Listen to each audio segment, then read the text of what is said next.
anything. Anything else?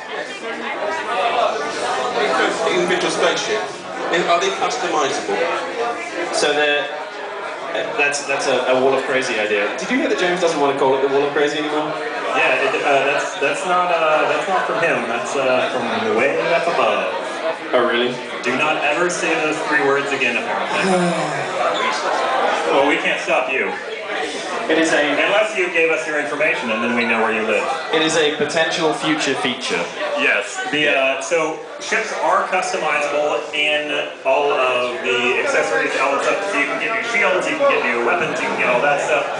Cosmetic customization is post-launch. Not for launch.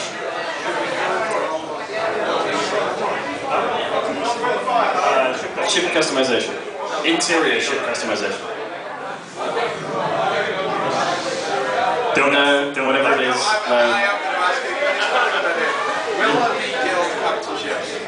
What? We've already answered this. Like a million times. Yeah, so thanks for that. Not at launch, and we'll have to see in the future. The interesting thing about guild capital ships is it actually argues against its own reasoning, which is, hey, we're guilds, we love social space. Give us some social space. Let's put all the guilds in their own ships, and now there's nobody on the planet. So until we sort of figure out a way around that and have a whole lot more time. Well, the other thing about a feature like that is like it doesn't take you more than a 5-minute conversation to start coming up with all these other cool things you can do, right? Like, I want to dock my capital ship and do a boarding action against another guild. Now, this is not related to Tor, but I worked on a game called City of Villains, and the plan in the City of Villains expansion pack was that you would be able to make your own, get your own base, and then you were going to be able to raid another person's base. That was on the back of the box. It was never in the game. Even today, as far as I'm aware. So that's the kind of stuff that you don't want to start promising, you know, or even suggesting. Because if you can never put it together, then, you know, it's kind of sad. Yeah, we still like the idea, when we look up, we do not see any guild capital ships on the horizon. Interesting metaphor. Next. Houses. That would be your starship. Yeah, starships are essentially supposed to be your personal housing, which leads to the question about interior customization, which will be a post-launch feature, potentially. Will you be opening space, space areas so you can fly around anywhere? Will we have 3D freeform space combat? The answer to that one is always the same for me, which is, if that is the thing that people want the most post-launch, if people are like, oh my god, I want, like, forget more story content, forget more stuff, give me 3D space. I cannot imagine that we're going to line up and say, no, you can't have it. There are a lot of things that the space team wants to do. There is a team that is dedicated just to doing space game. And they've done I know that it wasn't, the space game didn't turn out to be everything that everybody wanted, but the fact that these people made a Twitch-based arcade shooter inside a MMO rules-based ground engine. And in the same engine, I think that's important to point out. Insane accomplishment. That's step one, that's the hard part. There's a whole lot of other stuff they'd like to do in the future. It's all just going to be resource allocation, and again, just like testing, once we're live, it's the fans, right? It's what the fans say, this is what we really want. And it's not just the loudest fans, we have metrics. We can tell what you're really doing. Yes. Next, we're getting down to the real obvious, no, we can't have that yet, questions. Because the game costs so much, well, presumably it costs a lot more money to make. How are you going to handle... Neither of us are working on any salary. No, I'm not talking about that. How are you going to handle post-launch DLC? We have not actually made, I don't know if you guys know, we just announced the subscription model today. We're not talking about further downloadable stuff, what's going on, any of that for the future. Like, no discussions yet. We may not comment.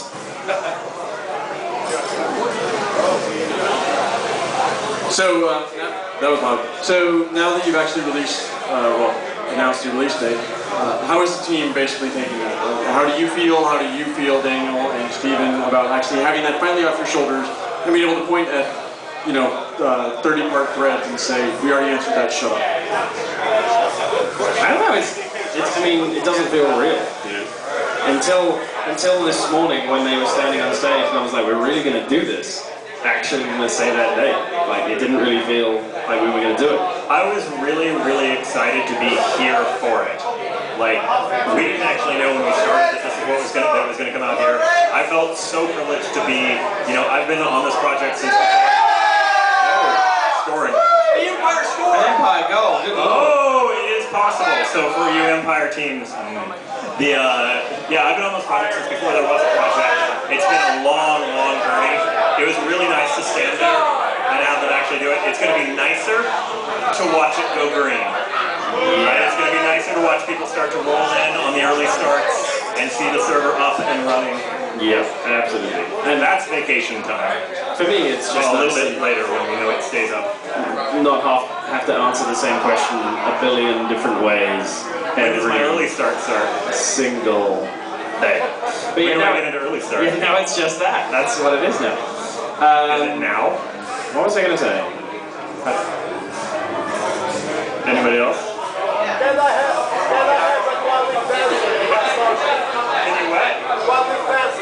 Can you have a Twi'lek dancer in your starship?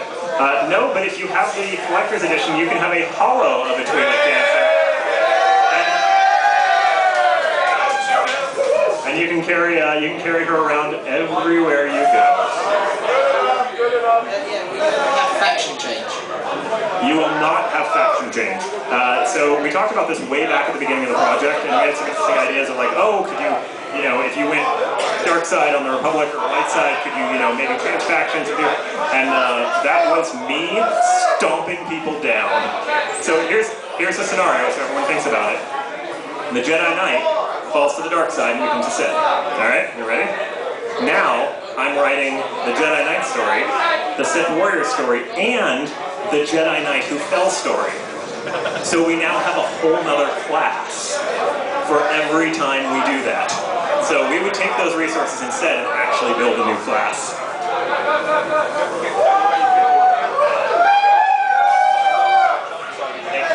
3-0, good lord.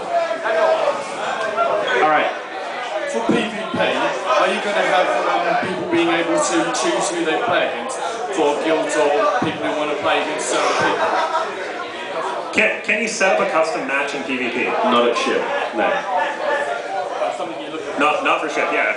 Yeah, Gabe definitely is looking at it. I mean, I know he wants to try and put in more features that will allow, like, proper competitive PvP and... so people can make tournaments and things like that. But yeah, it's post-match.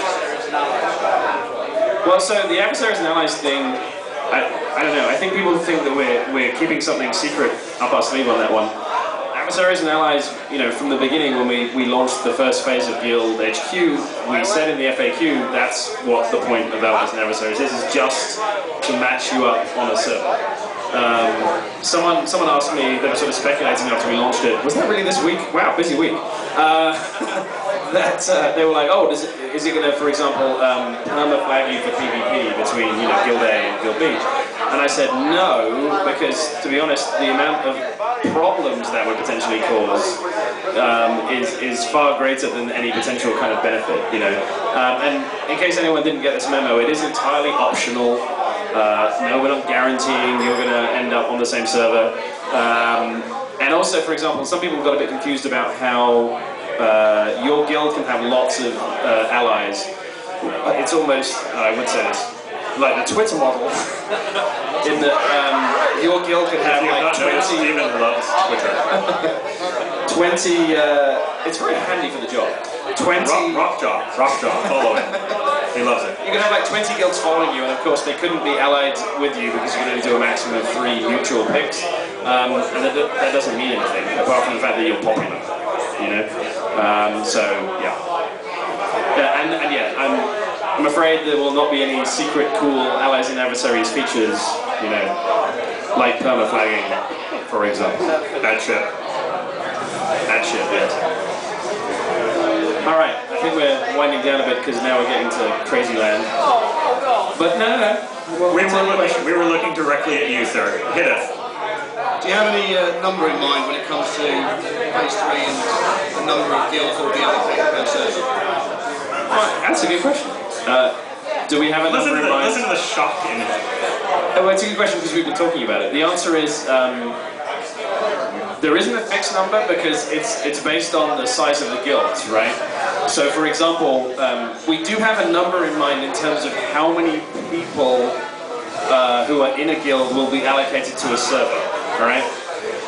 So just for argument's sake, and it's not this number, just for argument's sake, let's say the number is 15, right? So we might say, okay, there's a maximum of 15 players who will be allocated to a server who are in a guild. And that number could be made up of 3 guilds of 5 people each, you know, or whatever, right? So the number of guilds that will be allocated to a server is going to change based on how big each of those guilds is, yeah? And then you see what, see, this is the meetings I've had about this. What complicates this is the allies and adversaries system, right? Because we were like, oh, this is pretty smart, let's do this. So you can choose who you're gonna, so then you get a 500-person guild that allies with another 500-person guild as a mutual alliance, which now means, and they're all in the same time zone, and they're all choosing the same kind of server. Now that means we have to put them both on a server together, and that's 1,000 people on a server, which is a significant chunk of people. There's literally an algorithm to try and work out how this works. And I had to go to this meeting where it was like an advanced maths lesson, where they were taking us through how it was going to work, and in the end I was like, I don't get it, but it sounds like you know what you're doing, so... and all they kept saying every time was like, we do not guarantee anyone is going to be placed anywhere. So that's a long-winded way of saying it could be a large number, a small number, you know, it's going to vary by server. As in number of people we want to allocate to a server? Yes. Not going to tell you. Nope. Nor are we going to tell you PCU, nor are we going to tell you people in this room. Yes. Nor are we going to tell you how many servers we're going to have at launch, although you'll be able to figure that out at launch. Yes, thank you.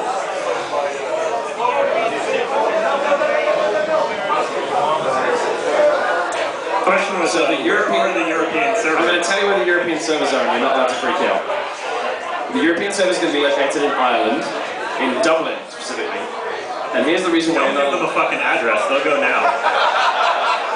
And here's the reason you're not allowed to freak out. Mission impossible. Ireland as a country is upgrading its internet infrastructure for our game. What? Not for our game though. The reason, which is a big damn deal, right? Yeah, and that helps, right? I mean, it's interesting, like I had a conversation with the guys doing the server build a few months ago, and they were talking about the fact that if you look at the gap in time between when we were projecting to launch and then when we were starting to do our servers, because you're obviously locking down the server hardware and what you need to buy and everything else, the time between that point and launch is so small that we're ramping up and buying hardware faster than any tech project ever. Like, faster than Google, faster than Facebook. This is what we're hearing from the, like the server guys that we're working with. They're like, this is unprecedented scale that you're talking about. So then when you combine that, you go to the Irish government, or whoever it is who runs internet in Ireland, I don't know, and you say, hey, look at the bandwidth requirements of our game, and they're like, we might need to get something bigger than a T1 line. So they are literally... Hey, they got a goal back. I guess that. So yeah, they're literally upgrading the internet infrastructure of the country itself, which I think is damn cool. And then the US servers are going to be on the East Coast and West Coast, and it doesn't really matter where. I mean, any major metropolitan city in that case, it's going to be fun. All right, we good? You want to go officiate? Yeah, I think we're good, right? Is there anything left? This man's hand is tired. We have to stop. He's holding this up. Oh, Anthony needs to play, so that's a perfect place to call it. Feel free to ask us questions after we put the microphones down, but no more recording. All right, thanks, guys. Congratulations on an Empire win. Wait a minute. Aren't you the team that I was penalizing by making you Empire? No, that didn't work out. All right, so Oh, really?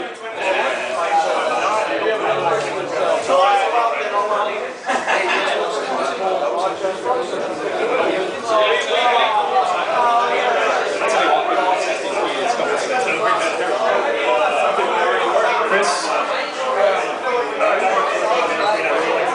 Semi-final number 2.